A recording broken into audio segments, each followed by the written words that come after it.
If you go online, you can Google world's oldest Bible. What will pop up? Codex Sinaiticus. I was taught this in Bible college. So from then, for decades, this was the early 1980s, I searched for the world's oldest Bible, Codex Sinaiticus. Most books actually only showed me one single page of Sinaiticus, John 21. But in 2009, Codex Sinaiticus came online. And thanks to Jack McElroy, I've been able to search and study his huge copy of Sinaiticus for a year and a half. In addition, all the high-quality photographs are available at www.codexsinaiticus.org. I've learned way more by examining it for myself than all the lectures, legends, and lies I've heard about it from professors, preachers, and book authors. I thought I'd ask you a fun question. Never mind that Codex Sinaiticus is the most accepted but never actually scientifically tested book in history. Let's ask a simple question. Why don't we see a Bible based solely upon the Sinaiticus? Wouldn't that be interesting? Let me tell you why you haven't and probably never will see one. Hi, I'm David Daniels from Chick Publications. Codex Sinaiticus, in the form we find it today, is missing 12 entire books and most of 6 more. That's over 1/4 of the 66 Bible books, over 1/3 of the 39 Old Testament books. In addition, it has the Apocrypha, but only 6 books of the Apocrypha: Tobit, Judith, 1st and 4th Maccabees, Wisdom of Solomon, and Wisdom of Jesus ben Sirach, or Ecclesiasticus. But this is just the Old Testament and Apocrypha. The reality is we just don't have enough to make a Sinaiticus Old Testament. So much for that idea. But what about the New Testament? Aha, says the New Testament scholar. The Sinaiticus has an absolutely complete New Testament. Great! So why don't we have a Sinaiticus New Testament? There are a few reasons, and each one is embarrassing. That's why I'm going to tell them to you. But first, let me say that there is a book that calls itself a Sinaiticus New Testament by Henry T. Anderson. But it's not really the Sinaiticus. In many of the things I will show you, they didn't dare put what the Sinaiticus actually said or didn't say. I call foul on that. No fair changing the Sinaiticus, so to keep it simple, I'll stick with the original Sinaiticus text as carefully handwritten. I will not count its corrections, erasures, lineouts, marginal notes, or any other sneaky tricks. That seems fair to me. Ready? The New Testament has a number of one-of-a-kind readings in Sinaiticus. Matthew 13:54 says in the King James, "And when he was come into his own country, he taught them in their synagogue." Country here is patrida. But that's not what the Sinaiticus says. It says, "And when he came into his own antipatrida," Antipatris, which is 46 miles away from Nazareth, in Samaria, not Galilee. It's a clear error. So, here's Galilee, there's Nazareth, and there's Antipatris.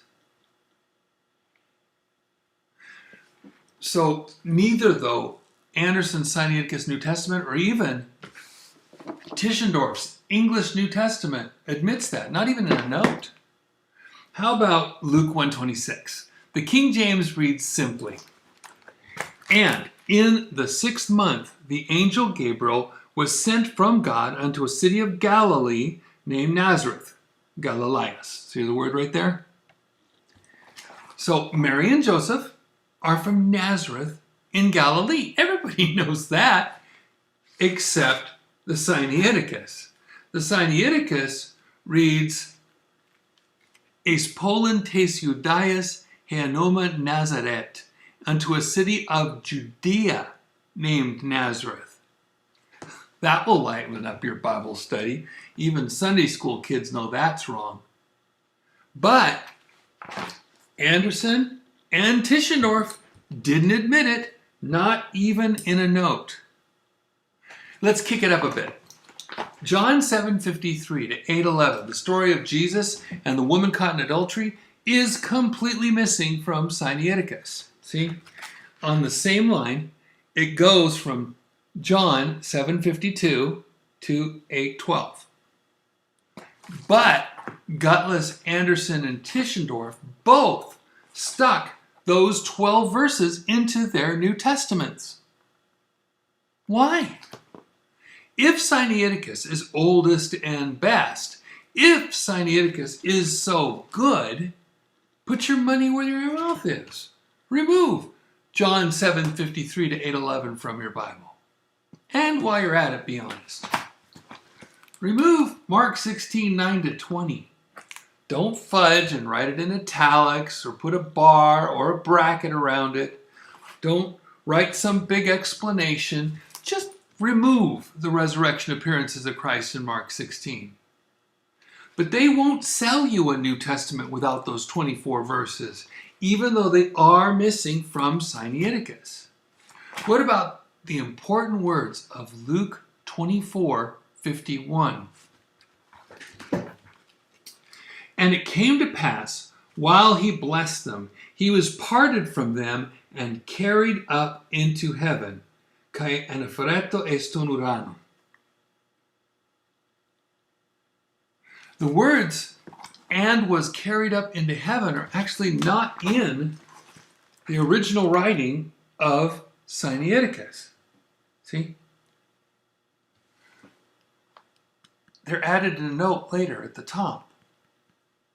That means there's no mention of Jesus' bodily resurrection in the Sinaiticus Gospels at all, Mark 16 or Luke 24.